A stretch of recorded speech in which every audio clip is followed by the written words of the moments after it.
अस्सलाम वालेकुम, welcome to अलवीज capital. आज मार्केट 40,281.96 पे क्लोज हुई विद 198.92 पॉइंट्स के लॉस के साथ। मार्केट रिलेटिवली ब्रेकअप करके ऊपर खुली थी और 40,915 का ऑलमोस्ट हाई बनाया और लो जो था 40,223.45 का लो बना, लेकिन फिर वापस ने आखिरी हाफ में मार्केट ने वापस आके ऊपर 40,281.96 पे क्लोज दिया और प्रीवियस जो क्लोज था वो 40,480 का था। तो ऑलमोस्ट 200 पॉइंट्स के आज लॉस के साथ मार्केट नीचे क्लोज हुई है, लेकिन गैप अप करके ऊपर ओपन हुई थी। कल की निस्बत वॉल्यूम्स थोड़े ज़्यादा हैं, लेकिन विद इन द रेंज हैं। आज का जो मेजर वॉल्यूम कंट्रीब्यूटर था वो यूनिटी था, लेकिन थोड़ा प्राइस अंडर प्रेशर थी। तो चलते हैं हम अपने चार्ट्स की तरफ। उससे पहले अगर आपने मेरी ये वाली वीडियो नहीं देखी वॉल्यूम्स के बारे में तो इस वीडियो को ज़रूर देखें। इसमें आप एक नई चीज़ सीखेंगे, तो इस वीडियो को ज़रूर देखिएगा। और अगर बात करें बिल्स एंड बॉन्ड्स की, तो कल की जो ट्रांजेक्शन्स थी बॉन्ड्स में, उसमें ब्रोकर्स ने जो है 8,000 यूनिट्स लिए थे बॉन्ड्स के। ब्रोकर्स ने बॉन्ड्स बेचे थे और अदर ऑर्गेनाइजेशन और इंडिविजुअल्स ने बॉन्ड खरीदे हैं। तो इसका मतलब है कल भी बॉन्ड्स में खरीदारी हुई है। तो still there is a risk of environment. अभी भी लोग जो है वो सेंटीमेंट में, अदर ऑर्गेनाइजेशंस और इंडिविजुअल्स भी अब श्योर नहीं है कि आगे आने वाले दिनों में सेंटीमेंट क्या होगा। इवन दो कि कल का पॉजिटिव मार्केट क्लोज हुई थी, लेकिन कल भी मार्केट में बॉन्ड्स बाय हुए थे। अभी आज फिर कोई ट्रांजेक्शन है, ये मैं आपको एक टास्क देता हूँ कि जब भी पीलीपी का डाटा आएगा तो आपने कमेंट्स में मुझे बताना है कि ये जो ट्रांजेक्शन हुई है बिल्स में, तो ये किसने बॉन्ड्स खरीदे या बेचे। हालांकि वॉल्यूम थोड़ा सा कम था, लेकिन 355,000 का, तो ये आपने कमेंट्स में बताना है। तो चलते हैं चार्ट्स की तरफ। सबसे पहले मैं आपको ले जाता हूँ उस पे डेली चार्ट्स पे जो हम देखते हुए आ रहे हैं। कल जो प्राइस क्लोज हुई थी वो एक अच्छे प्राइस मोमेंटम के साथ ऊपर क्लोज हुई थी 40,480 के एरिया में। तो आज जो है प्राइस जब मार्केट सुबह शुरू हुई तो एक गैप ऊपर करके, गैप ओपन करके ऑलमोस्ट 40,000 और 750 के एरिया में ओपन, 753 पे ओपन हुई। तो एक अच्छे खासे गैप के साथ ओपन हुई और फिर थोड़ा सा पुशअप किया और 915 पे जाके 14,950 पे रेजिस्टेंस शो की, जो कि 20 अक्टूबर के बाद ऊपर एक डिमांड जोन बनता है और ये सपोर्ट लाइन है। और आपका ये 12 अक्टूबर को ये नीचे सप्लाई जोन बनता है। और फिर अगर पीछे चले जाएं तो ये 30 सितंबर का भी सप्लाई जोन है। यहाँ से चले जाएं तो ये फिर 20 अगस्त का यहाँ से ऊपर डिमांड जोन बनता है और 11 अगस्त का ये सप्लाई जोन। तो ये स्ट्रॉन्ग सप्लाई और डिमांड जोन के बीच में एक strong support and resistance line है। तो 40,950 के एरिया पे आगे प्राइस ने रेजिस्टेंस शो की और फिर नीचे स्लाइड हुई। लेकिन जब क्लोज मार्केट ने किया नीचे आके आज, तो वो फिर दोबारा उस जगह पे क्लोज किया जहाँ पे मार्केट ने 6 अक्टूबर के प्राइस एक्शन के बाद जो है यहाँ पे जो कंसोलिडेशन जोन बनता है, मार्केट ने यहाँ इसके ऊपर आके 15 अक्टूबर के जो प्राइस एक्शन है यहाँ ऊपर आके क्लोज किया। तो एक अच्छी नोट पे क्लोज हुई, इवन दो कि आज प्रेशर था मार्केट में, लेकिन क्लोजिंग मार्केट की अच्छी हुई। यहाँ पे सपोर्ट ली मार्केट ने। पीछे चले जाएं तो ये कंसोलिडेशन का जोन है सप्लाई का 11 अगस्त का। यहाँ पे मार्केट ने आके इस कंसोलिडेशन पे आके मार्केट ने क्लोज किया। इससे ज़्यादा मार्केट ने नीचे पुश नहीं किया। अगर आपने मेरी कल की वीडियो देखी हो तो मैंने आपको कहा था कि थोड़ी सी RSI में डाइवर्जेंस थी, तो उसकी डाइवर्जेंस के बाद अगर प्राइस नीचे भी आती, और हमने इसको 50% रिट्रेसमेंट शो की थी कि प्राइस अगर नीचे भी आती, तो मैंने कहा कि 40,078 के एरिया तक प्राइस जो है वो फाइन। अगर यहाँ तक भी प्राइस आ जाए, यहाँ तक भी प्राइस आगे क्लोज होती, तो it was still on a good side.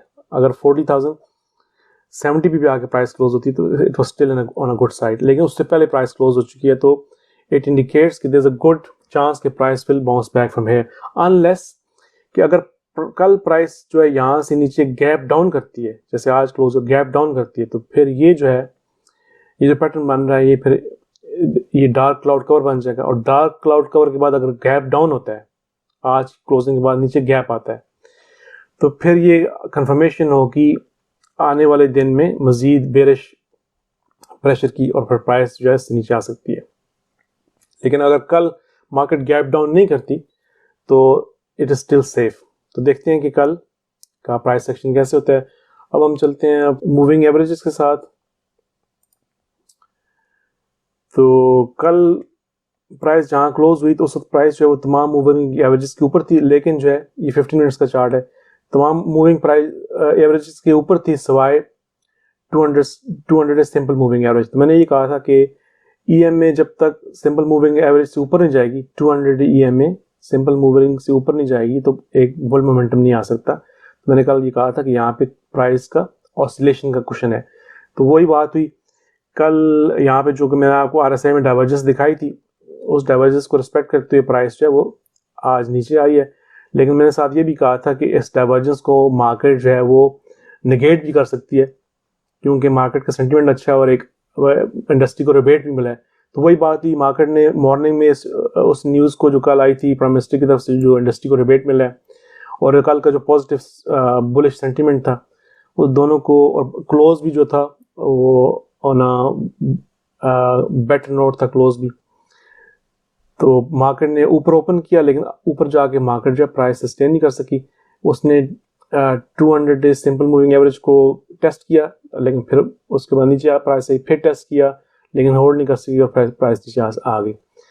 तो मार्केट ने गुड न्यूज़ को रिस्पेक्ट करते हुए गैप अप भी किया, लेकिन जो नीचे RSI में टेक्निकल डाइवर्जेंस आ रही थी उसको भी मार्केट ने रिस्पेक्ट किया, और प्राइस ऊपर खुली तो सही लेकिन सस्टेन नहीं कर सकी और फिर नीचे आ गई। और अभी मार्केट जो है वो 200 EMA से नीचे, और आपके 4 day moving average, 9 day moving average, 20 day moving average, 50 day moving, तमाम मूविंग एवरेज के नीचे आगे क्लोज हुई है। और आपका जो 100 डे मूविंग एवरेज है उससे प्राइस ऊपर है।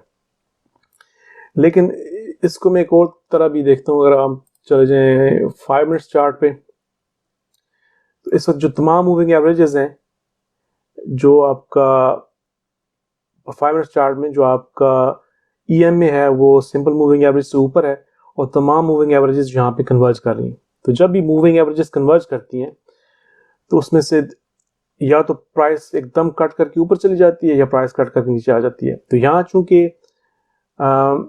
आपका simple moving average 200 day simple moving average जो है वो नीचे, और बाकी ऊपर प्राइसेस कन्वर्ज कर रही हैं, और आज के प्राइस सेक्शन को छोड़ के कल का जो प्राइस सेक्शन है एक बहुत स्ट्रॉन्ग बुलिश मोमेंटम चलता हुआ आ रहा है। तो मेरा ये ख्याल है कि यहाँ कल प्राइस जो है इसको गैप अप करके ऊपर खुलेगी और फिर एक बुल मोमेंटम शुरू होगा, क्योंकि सारी मूविंग एवरेजेस जो है कन्वर्ज कर रही हैं। तो जब मूविंग एवरेज कन्वर्ज करती हैं तो इसकी ऊपर अगर प्राइस खुलती है तो फिर it will continue a strong bullish momentum upward. तो ये तो हो गया मूविंग एवरेजेस के साथ। और अगर हम थोड़ा सा RSI को भी देख लें कि RSI इस वक्त क्या शो कर रही है। तो कल से जहाँ पे हमने RSI को छोड़ा था, अगर ये देखें यहाँ पे ट्रेंड लाइन, तो यहाँ पे मार्केट ने कल मिड डे के बाद एक हायर हाई तो बनाया था यहाँ पे। ये आज का ओपन के बाद का प्राइस एक्शन है। मार्केट ने यहाँ पे कल एक हायर हाई बनाया था ऊपर, लेकिन यहाँ पे डाइवर्जेंस थी, और फिर उसके बाद आज मार्केट ने इस डाइवर्जेंस को नेगेट करके मार्केट ऊपर खुली, लेकिन फिर नीचे आई और फिर मार्केट ने लोअर लो बनाना शुरू कर दिया। तो मार्केट ने क्लोजिंग से पहले एक हायर लो बनाया। इससे पहले आप देखें तो कल ये मिड डे का जो लो था वो बन रहा है यहाँ पे लो, उसके बाद फिर आज का जो लो बना है वो एक हायर लो है। तो यहाँ पे भी अभी रिलेटिवली क्या हायर लो बना है, उसके बाद एंड में एक और हायर लो बना है अगर पोस्ट क्लोजिंग को देखें, और प्राइस जो है सो बिल्कुल 200 EMA के पास है, और जो आपकी जो 20 डे मूविंग एवरेज है और आपका जो 50 डे मूविंग एवरेज है और EMA आपका जो है वो तमाम ये कन्वर्ज कर रही है यहाँ पे। आप अगर बोलिंजर बैंड को देखें तो बोलिंजर बैंड बिल्कुल नैरो हो गया।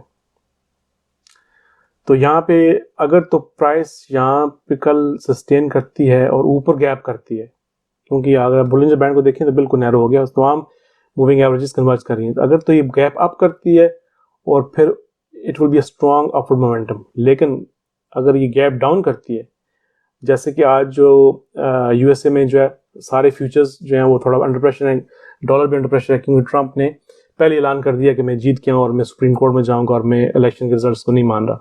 तो थोड़े से ग्लोबल स्टॉक्स अंडर प्रेशर हैं, डॉलर अंडर प्रेशर है।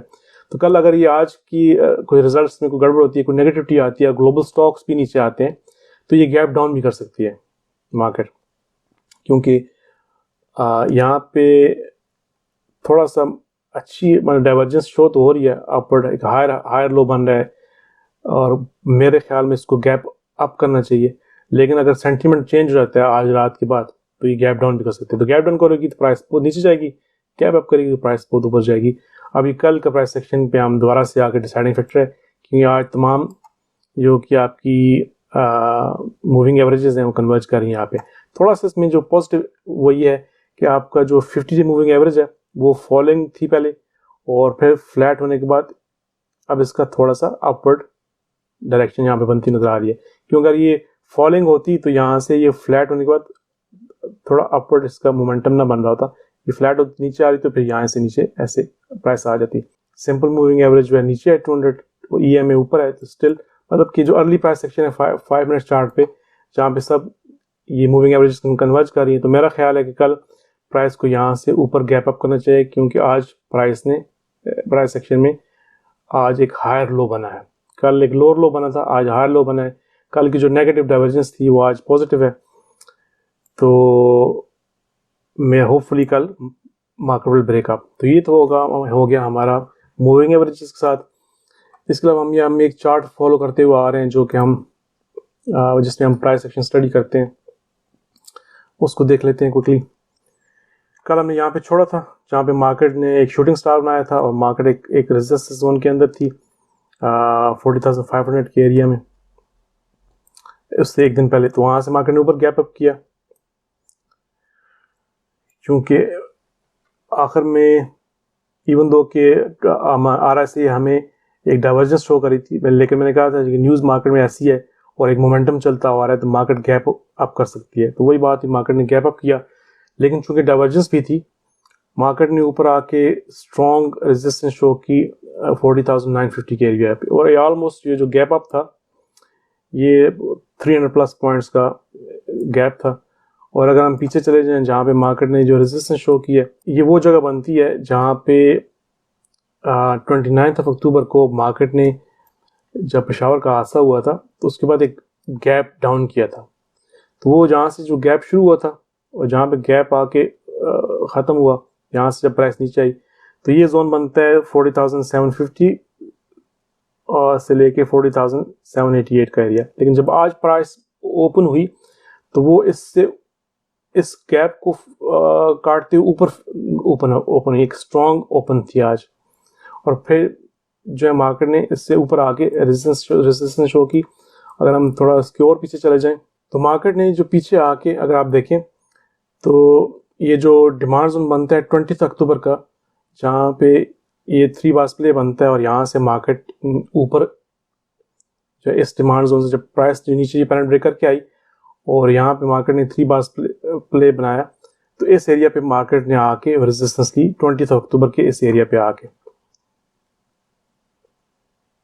तो यहाँ पे आके मार्केट ने ऊपर से रेजिस्टेंस ली। लेकिन पीछे मार्केट ने गैप को कट करके मार्केट जो है वो ऊपर आई। तो अगर हम दोबारा अपने प्राइस सेक्शन में चले जाएं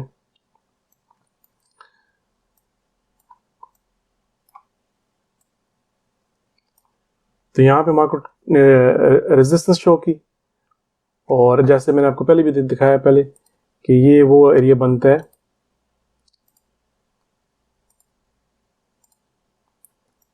यहाँ पे मार्केट जो है, जो इसके पहले जो सप्लाई लाइन यहाँ पे सप्लाई जोन है, यहाँ पे ऊपर डिमांड जोन है, तो ये स्ट्रॉन्ग एक एरिया जहाँ से मार्केट ने रेजिस्टेंस शो की। तो पहले मार्केट एक स्ट्रॉन्ग एक उससे एक पुशअप करके ओपन हुई, और ये जो बीच का जो गैप बन रहा था जब पेशावर हादसे के बाद जो गैप नीचे आके जो अभी आपको मैंने गैप दिखाया, उस गैप का जो रेजिस्टेंस के ऊपर जाके मार्केट ओपन हुई और एक अच्छा स्ट्रॉन्ग पुशअप था। लेकिन ऊपर मार्केट को एक स्ट्रॉन्ग रेजिस्टेंस थी और फिर उसके बाद एक बेरिश हैरामी बना, और बेरिश हैरामी के बाद प्राइस को रिजेक्शन मिली और 3 ब्लैक क्रोज बने। इस पैटर्न के अंदर भी 3 चीज़ें हैं, ये बेरिश हैरामी बनते हैं, फिर 3 ब्लैक क्रोज है। बेरिश हैरामी जो है वो स्ट्रॉन्ग ट्रेंड रिवर्सल है, उसके बाद उसकी कंटिन्यूशन 3 ब्लैक क्रोज है, लेकिन बीच में 2 ब्लैक गैपिंग भी है। तो ये स्ट्रॉन्ग अर्ली इंडिकेशन थी कि प्राइस यहाँ से प्राइस को एक मेजर रिजेक्शन है। लेकिन उसके बाद नीचे आके प्राइस ने दोबारा सपोर्ट ली 40,580 के एरिया पे। कल जो हमारा ये रेजिस्टेंस थी 40,500, इसके बाद वो 40,580 के एरिया पे मार्केट ने जो है वो आके सपोर्ट ली। ये 40,500 का एरिया जो अगर हम पीछे चले जाएं तो 40,500 का एरिया जो बनता है ये कंसोलिडेशन का एरिया बनता है, ये वाला, जहाँ पे 29 अक्टूबर ऊपर से प्राइस नीचे आई और यहाँ पे प्राइस थोड़ी नीचे आई, फिर रेजिस्टेंस शो के ऊपर गई, फिर नीचे आई। तो ये कंसोलिडेशन का एरिया बनता है। यहाँ पे मार्केट ने आके दोबारा 40,580 पे इस एरिया पे आके यहाँ पे इस एरिया में आके सपोर्ट ली। उसके बाद ये कैंडल बनती है जिसको हम कहते हैं कि पियर्सिंग कैंडल है। पियर्सिंग मतलब ये जो स्ट्रॉन्ग बेरिश प्राइस एक्शन चलते हुए आ रहा है, यहाँ मार्केट ने स्ट्रॉन्ग सपोर्ट ली 40,580 के एरिया में। तो यहाँ से मार्केट ने ये पियर्सिंग कैंडल बनी और इसके साथ जो प्राइस जो रिवर्सल का जो सिग्नल था उसकी कंटिन्यूशन थी, वो एक 3 वाइट सोल्जर्स बने। और फिर उसके बाद मजीद आगे कंफर्मेशन आई, ये 3 स्टार्स इन द साउथ है। 3 स्टार्स इन द साउथ जो होता है एक बुलिश ट्रेंड रिवर्सल और कंफर्मेशन का सिग्नल होता है, जिसका मतलब ये होता है कि जो बेयर्स ऊपर से बेयर्स आते आ रहे हैं वो बेयर्स आर फेडिंग आउट। तो ये 3 स्टार्स इन द साउथ बनते हैं, तो एक स्ट्रॉन्ग बुलिश कंटिन्यूशन का सिग्नल है। तो 3 वाइट सोल्जर्स बने, फिर 3 स्टार्स इन द साउथ, फिर 3 वाइट सोल्जर्स, फिर 3 stars in the south again. और फिर उसके बाद जो फाइनल पुश था ऊपर जाके, जब मजीद प्राइस ने इस एरिया में दोबारा प्राइस आई तो यहाँ पे फिर प्राइस को एग्जॉस्शन शो की। जो एग्जॉस्शन है इसको एक्सेसिव बुलिश मूव कहते हैं, कि जो कि मूव बनती नहीं है लेकिन बुल्स देयर ट्राइंग, उसमें आपको ज़्यादा इंडिविजुअली इन्वॉल्व होता है। तो प्राइस ऊपर आई लेकिन यहाँ पे फिर प्राइस ने एग्जॉस्शन शो की और आखिर में एक छोटा सा ये ट्विजर टॉप बना, जो कि प्राइस रिवर्सल का सिग्नल है। और प्राइस फिर नीचे आई, लेकिन जो ही प्राइस ने आपका 20 डे मूविंग एवरेज को कट डाउन किया, नीचे आपका वीवॉप भी था, उससे प्राइस नीचे आई तो फिर it was a free fall. बीच में ये 3 ब्लैक क्रोज भी बनते हैं as a continuation, it was a free fall. फिर प्राइस ने नीचे आके दोबारा सपोर्ट ली 41,420 के एरिया में, जो कि हमारा ये वो जोन बन रहा है जो कि हम देखते आ रहे हैं पीछे। 6 अक्टूबर के बाद 16 अक्टूबर के बाद ये हमारा जो मेजर कंसोलिडेशन जोन बनता है, जहाँ ऊपर से टॉप से जब प्राइस नीचे आई है तो इस एरिया में 40,420 के एरिया में आगे कंसोलिडेशन शुरू की। तो यहाँ पे मार्केट ने दोबारा सपोर्ट ली और यहाँ पे प्राइस जो है एक सपोर्ट लेके एक हैमर बना और फिर प्राइस थोड़ा नीचे आई। तो ये जो पैटर्न बना इसको कहते हैं राइजिंग 3 मेथड, मतलब 3 bars down and strike up, 3 down and strike up. तो ये राइजिंग 3 मेथड बना और ये कंफर्मेशन होती है ट्रेंड रिवर्सल की फॉर बुलिश। लेकिन ये राइजिंग 3 मेथड तो बना, लेकिन जून थोड़ी प्राइस जो है वो 40,500 के एरिया में गई, जो कि पहले रेजिस्टेंस थी कल जहाँ से प्राइस क्लोज हुई थी यहाँ पे 40,500 एरिया में। तो यहाँ पे फिर इसको रेजिस्टेंस मिली। तो ये राइजिंग 3 मेथड के बाद फिर प्राइस नीचे आई, 3 ब्लैक क्रोज बने आफ्टर एंड देन उसके बाद 3 बार्स प्ले बना, 1 बार, 2nd बार, 3rd बार। ये परफेक्ट नहीं था लेकिन डाउनवर्ड मोमेंटम में ये 3 बार्स प्ले बना, फिर 3 ब्लैक क्रोज और दोबारा प्राइस ने आके 40,280 के एरिया में आके प्राइस ने सपोर्ट ली, जहाँ पे ये आपके 200 डे EMA है। पहले इसको कट डाउन किया लेकिन यहाँ पे सपोर्ट लेके प्राइस ऊपर आई और एक दोबारा से ये राइजिंग 3 मेथड बना, जो कि परफेक्ट नहीं था लेकिन जो कि प्राइस एक मोमेंटम नीचे आ रही है और बीच में एक बुलिश कैंडल बनी है और फिर 2 कैंडल्स डाउन। तो ये एक बना था trend reversal signal, 3 bars down and strike up. फिर यहाँ से प्राइस दोबारा ऊपर बुल्स ने पुश करने की कोशिश की, लेकिन यहाँ से लेकर यहाँ तक जितनी भी प्राइस है ये सारी एक्सेसिव मूवमेंट। अगर इसको आप थोड़ा स्टडी करें, ये प्राइस यहाँ से फिर ऊपर आई और फिर उसको रिजेक्शन मिली, तो ये ट्विजर टॉप बनता है। और अगर इन दोनों को आप कंबाइन करें तो ये आपका एक शूटिंग स्टार बनता है। यहाँ से प्राइस फिर प्रेशर प्राइस का था, लेकिन इस प्रेशर को फिर बुल्स ने निगेट किया, 3 वाइट सोल्जर्स बने, फिर उसको दोबारा से ट्विजर टॉप बना। अगर दोनों को कंबाइन करें तो फिर एक शूटिंग स्टार बनता है, फिर 3 वाइट सोल्जर्स बने, इसको निगेट किया ऊपर जाने के लिए। लेकिन ये जो 40,500 के एरिया स्ट्रॉन्ग रेजिस्टेंस साबित हुआ। तो फिर एक आउटसाइड बेरिश कैंडल बनी, फिर तो थोड़ा सा बुल्स ने पुश करने की कोशिश की थी, लेकिन ये एक्सेसिव मूवमेंट थी यहाँ से। फिर उसके बाद दोबारा से प्राइस ने आके EMA को टेस्ट किया और फिर दोबारा कट करके ऊपर की। तो अगर आप ये देखें, जो मैं ये कहता हूँ कि मार्केट गैप अप कर सकती है, तो उसका ये भी एक डिसाइडिंग फैक्टर है कि यहाँ पे डबल बॉटम बन चुका है। एक बॉटम बना 1 बजे के करीब और दूसरा बॉटम बना 3:15 बजे, बिल्कुल मार्केट के एंड पे। तो ये डबल बॉटम बन चुका है। उसके बाद मार्केट ने थोड़ा सा पुशअप किया, आफ्टर क्लोज जो है एक थोड़ी सी डाउन टिक आई है, लेकिन चूंकि RSI में है डाइवर्जेंस, अगर हम RSI को देख लें यहाँ पे कि कल यहाँ से RSI जो थी डाइवर्जेंस थी और उसके बाद प्राइस नीचे आई। अभी आप देखें यहाँ पे मार्केट ने एक हायर लो बनाया, एक ये लो है, ये आज ये मिड डे का लो है 1 बजे का, और ये 3 बजे का लो है, जो कि हायर लो बनता है। ये यहाँ से हायर लो और यहाँ से RSI भी जो है एक हायर लो बनाया है। तो डाइवर्जेंस जो है मार्केट में डाइवर्जेंस भी है, डबल बॉटम भी यहाँ पे बनता है और EMA लाइन भी है। और पहले मैंने आपको बताया कि जैसे कि मूविंग एवरेजेस भी जहाँ पे जो है वो कन्वर्ज कर रही हैं, इवन दो कि देयर डाउन टेक है पोस्ट क्लोजिंग। तो यहाँ से मार्केट अगर गैप अप करती है तो मार्केट फिर ऊपर जाएगी, अगर गैप डाउन करती है तो फिर मार्केट मजीद प्रेशर के साथ नीचे जाएगी। तो ये कल का ओपन पे डिपेंड करता है कि मार्केट किस डायरेक्शन में जाएगी। लेकिन मोस्ट प्रोबेबली जैसे ये डबल बॉटम बन चुका है, यहाँ पे हाई बना है, हायर लो बना है, और यहाँ पे RSI अब जो है पॉजिटिव डाइवर्जेंस शो कर रही है। तो कल ये गैप अप करके मार्केट खुलेगी, लेकिन देखते हैं कल क्या होता है। आज तक के लिए यही है। तो अगर आपको मेरी वीडियो अच्छी लगी हो तो मेरे चैनल को ज़रूर सब्सक्राइब करें, इस वीडियो को शेयर करें और उसको लाइक करें, मेरा टेलीग्राम ज्वाइन करें, ताकि जब मैं अपनी ट्रेड्स लाइव शेयर करना शुरू करूं तो आपको मेरी ट्रेड्स का पता चलना शुरू हो जाए। और join me in my journey to grow 100,000 to 1 million इंशाल्लाह। तो कल मिलते हैं एक नई वीडियो के साथ, तब तक के लिए अल्लाह हाफिज़।